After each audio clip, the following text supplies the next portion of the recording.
Essa é uma resenha produzida pela equipe da Idiomos.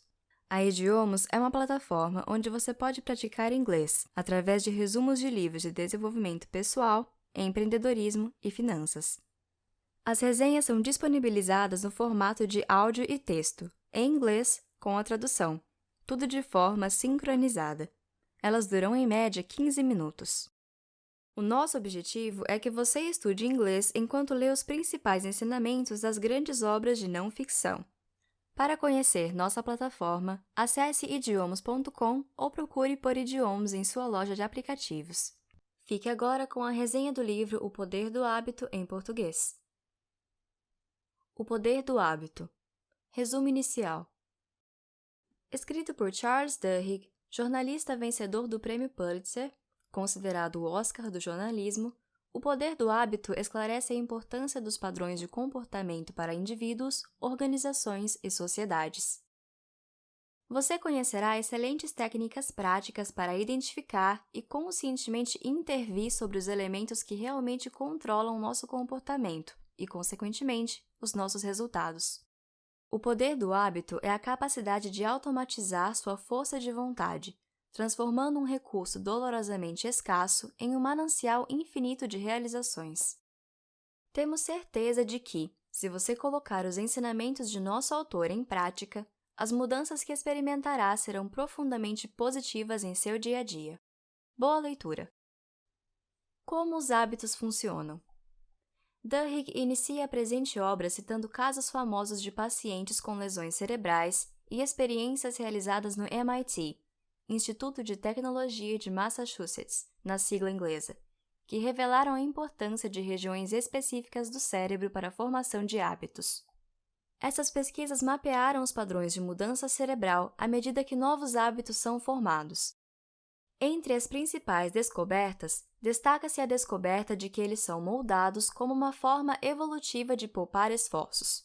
Se algo se torna um hábito, então, a energia do cérebro é poupada, uma vez que o indivíduo, ao agir automaticamente, não precisa mais pensar sobre o assunto.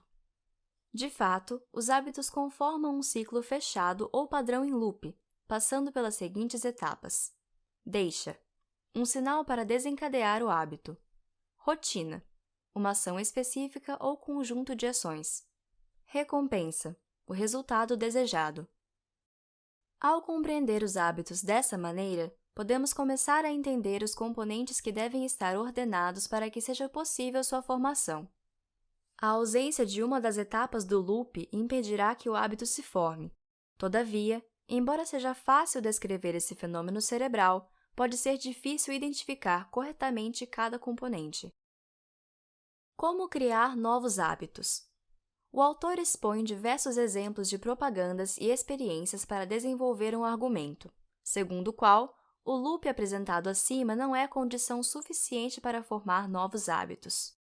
Deixa, rotina e recompensa são, de fato, componentes que precisam estar presentes.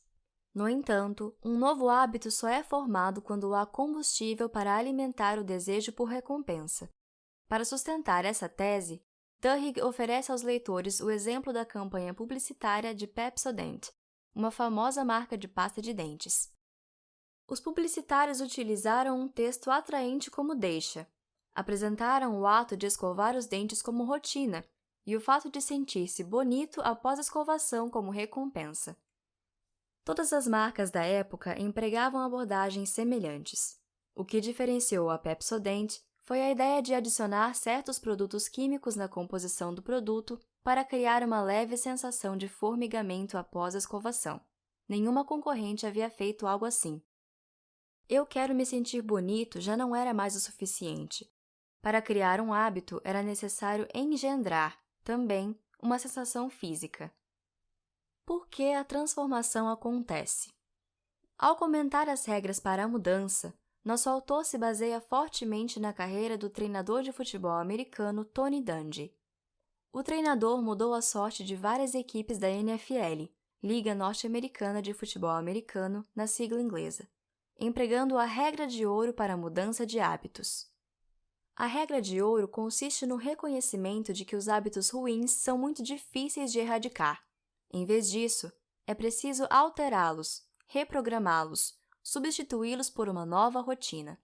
A deixa, a recompensa e o desejo permanecem iguais, mas a rotina é alterada.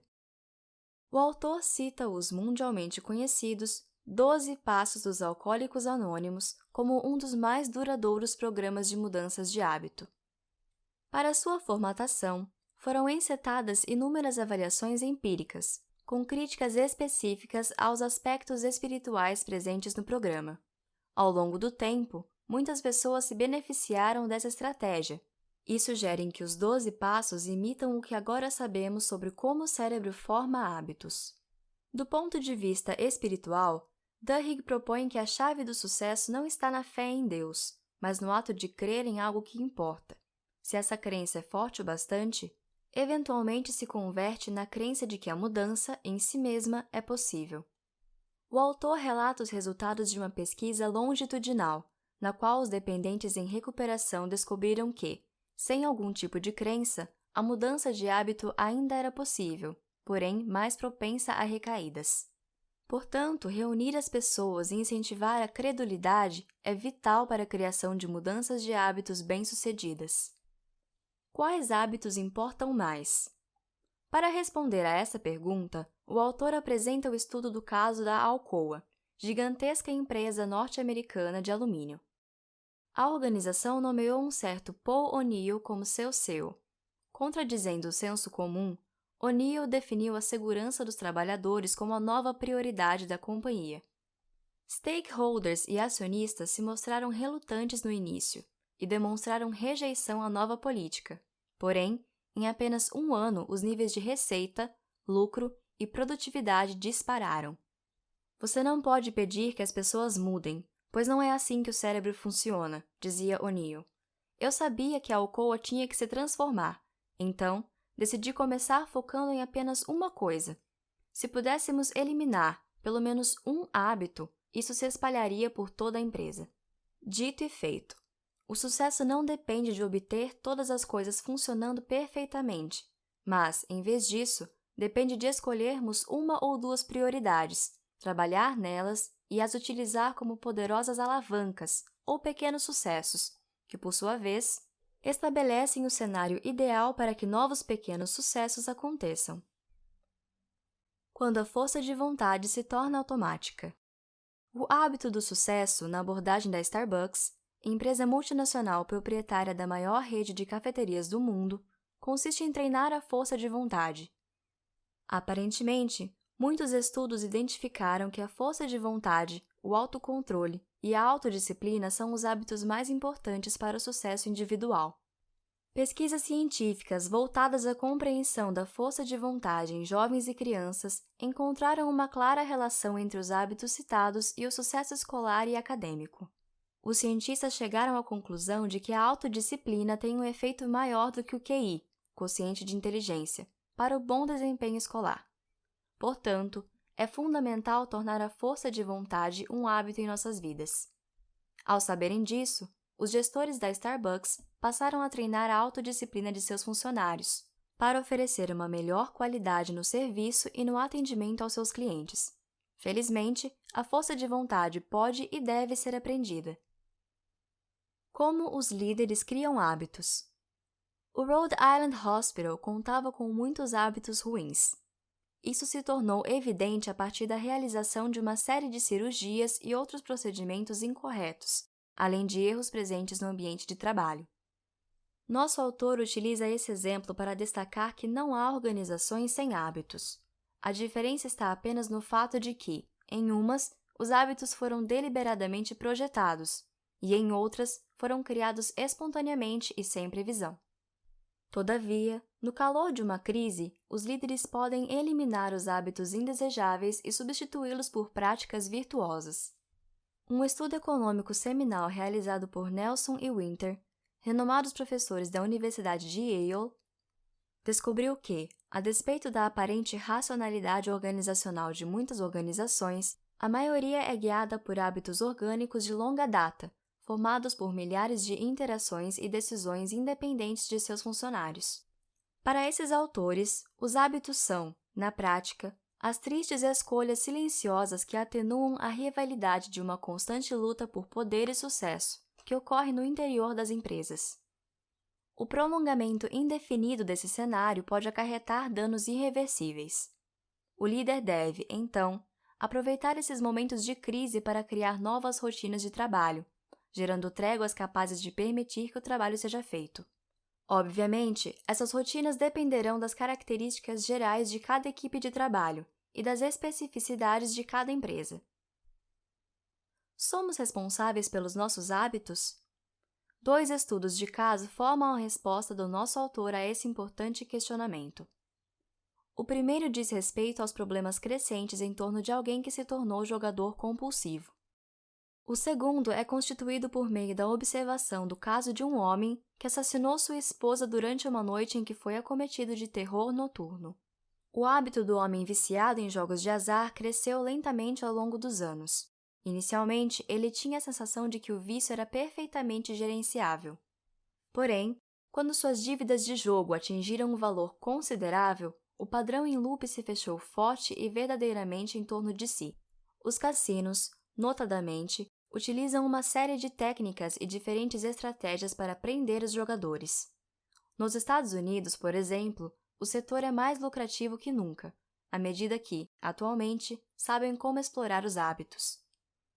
O caso do terror noturno foi encerrado na justiça, pois, ainda que fosse incontestável que o homem tivesse assassinado a esposa, ele mesmo não contestou isso em seu julgamento, o tribunal decidiu que ele não estava no pleno controle de suas ações.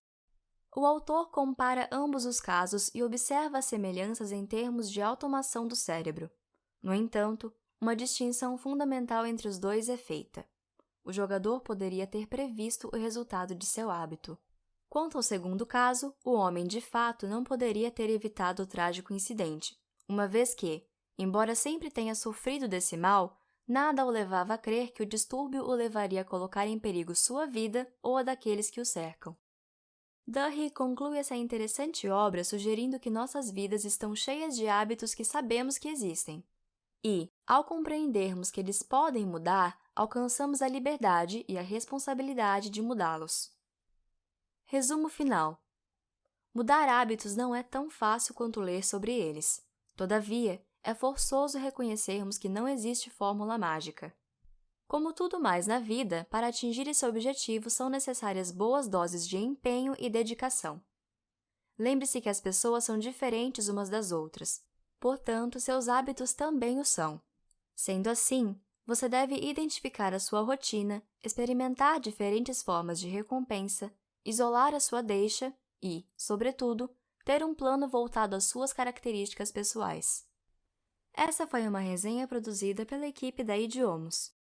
Se você gostou, compartilhe com seus amigos. Para você acessar uma vasta biblioteca de resumos como este, disponibilizados em inglês com a tradução, no formato de áudio e texto, acesse idiomos.com ou procure por Idiomos em sua loja de aplicativos.